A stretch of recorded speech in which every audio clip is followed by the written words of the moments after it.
കാണിച്ചെന്നാ തരൂ. എന്ത് പൈസ? ഇതുപോലൊരു കിണ്ടി എന്റെ ജീവിതത്തിൽ ഞാൻ കണ്ടിട്ടില്ല. ഇതൊരു കിണ്ടി എന്ന് പറഞ്ഞാൽ 1.5 കിണ്ടി വരുന്നേ. എനിക്ക് ഈ പെണ്ണിനെ കാണുമ്പോഴാ ധൈര്യമുണ്ടെങ്കിൽ എടുത്ത് കാണിക്കും. ഓ യു റെഡി?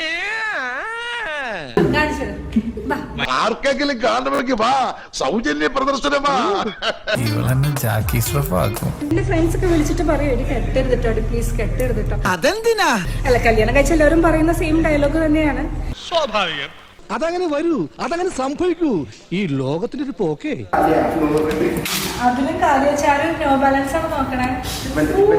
മണം പിടിച്ച് നീ ഇവിടം വരെ എത്തിയതല്ലേ മട്ടി മോനെ. എന്നിട്ട് കിന്നാരത്തുമ്പിലെ ഡയലോഗ് നിന്നെ ആരോടാ ഇങ്ങോട്ട് വിളിച്ചത്? ധൈര്യമുണ്ടെങ്കിൽ എടുത്ത് കാണിക്കും. നോക്കാം, നോക്കണല്ലോ.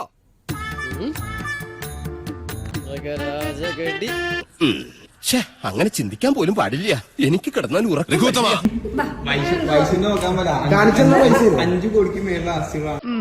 അപ്പൊ പ്രതീക്ഷയ്ക്ക് വകയുണ്ട്. എന്നാലും എന്റെ പൊട്ട നീ ഇതെങ്ങനെ? ഞാൻ ട്രൈ ചെയ്തിടാ ട്രൈ. എന്റെ ട്രൈ കണ്ട അവള് വീണു. കാണിച്ചെന്നാ തരൂ. എന്ത് പൈസ? ഒരുപാട് അങ്ങോട്ട് സൂം ചെയ്യണ്ട. ഇനി ഏത് ചാനലേ? അങ്ങനൊന്നുമില്ല.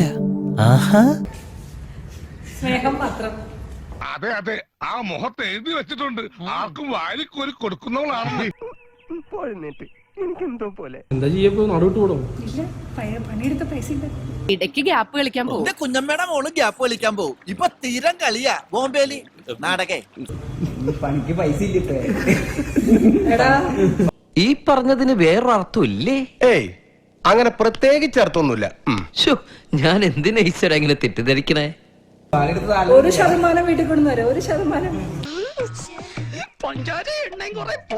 എടാ നീ ഇങ്ങനെ ചൂഴ്ന്നു നോക്കിയാ പെണ്ണ് ഇവിടെ കിടന്ന് പ്രസവിക്കരുതിട്ടാ. നമുക്ക് തലമുറ വേണ്ടല്ലോ ചെയ്യും. മോനെ സോറി, ഒരു ഗ്യാപ്പ് കണ്ടപ്പോ ഗോൾഡിക്കാൻ നോക്കിയതാ.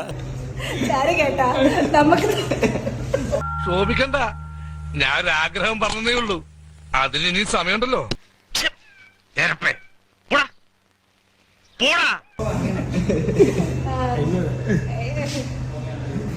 നീ സൂക്ഷിച്ചോ, ചെക്കൻ ഇത്തിരി ആക്രാന്തം കൂടുതലുള്ള കൂട്ടത്തില.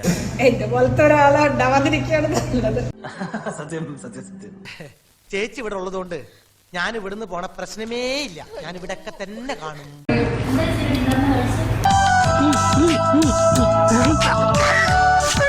എനിക്കിതൊന്നും കണ്ടിക്കാൻ പറ്റുള്ള. ഞാൻ പോണേ.